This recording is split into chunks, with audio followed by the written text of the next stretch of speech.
Hello everyone, I'm Paul McGuire-Grimes. Stranger Things fans have been eagerly anticipating the final 2 episodes of Season 4. They are now here as Volume 2 is a supersized finale to an already jam-packed season, and I want to talk about it. This is Paul's trip to the movies.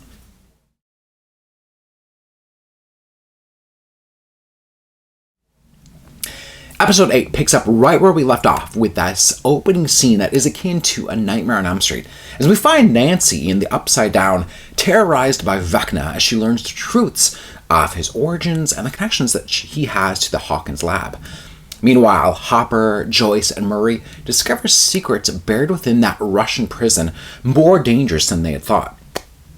When Nancy returns and tells the rest of the group what she's learned, Max makes the brave choice that she has to face Vecna alone in order to stop him.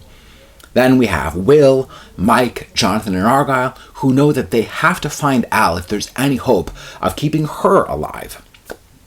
Now, episode 8 is 85 minutes, while episode 9, that ends the season, clocks in at a whopping 2.5 hours.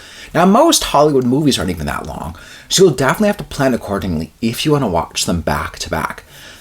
Now, Season 4 has been the Duffer Brothers' riskiest season to date. And if you remember my review of Volume 1, I recounted how they added even more new characters. They separated our core friend groups, they took some of the action outside Hawkins, and for me, I think that resulted in some unnecessary plot lines and some disappointing character arcs.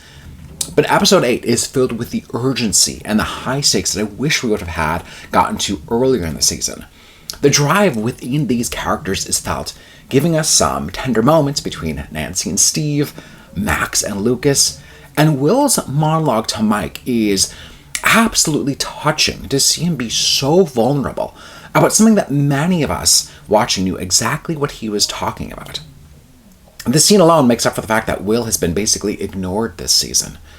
And the final episode is one big, thrilling conclusion, and it's a nice return to the Stranger Things that I love. We see Nancy, Steve, Eddie, Dustin, and Robin form this little makeshift army with homemade weapons to take down Henry/Vecna. And the episode's title, Piggyback, actually refers to Eleven and the impact that she has on Max. Now, Sadie Sink's performance as Max and Joseph Quinn's performance as Eddie are series highlights for their impact on the show and pop culture, as they really introduced a new generation to Kate Bush and Metallica. Now, the Duffer Brothers have some really satisfying and just jaw-dropping scenes in this ending that will just leave you on edge for a majority of the finale. Now, no one felt safe in my opinion, which is how it should be for a show like this. Now, one character met their demise, while another character kind of hangs in the balance. It really comes together in a poignant way, despite how long it took to get there. I think the season could have been truncated to really force the momentum that then drives these 2 episodes. Now, 4 seasons in, and the Duffer Brothers have managed to really expand on their world building without deviating too much. You can see their clear inspirations that they take from John Carpenter to Stephen King to Wes Craven, which made that nostalgia trip so fun in the beginning of this series. It's really a massive undertaking that just still leaves you breathless. And oddly enough, I think the final episode kind of played like a series finale, despite the Duffers teasing that it's not over in Hawkins, and that there's still more to come in the 5th and final season. I'm giving Stranger Things Season 4, Volume 2, 4 out of 5 ticket stubs. If you like my review today, click subscribe on my YouTube channel. I got to interview Joseph Quinn, so you would definitely want to check out that interview. I had a blast talking to him about Eddie Munson. Don't forget to follow me on Instagram and Twitter at Paul's Movie Trip. I'd love to hear from you. What have been your thoughts so far on the season? Leave me a comment there or on YouTube.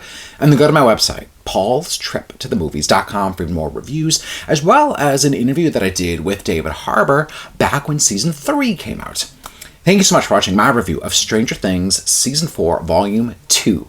This is Paul's Trip to the Movies.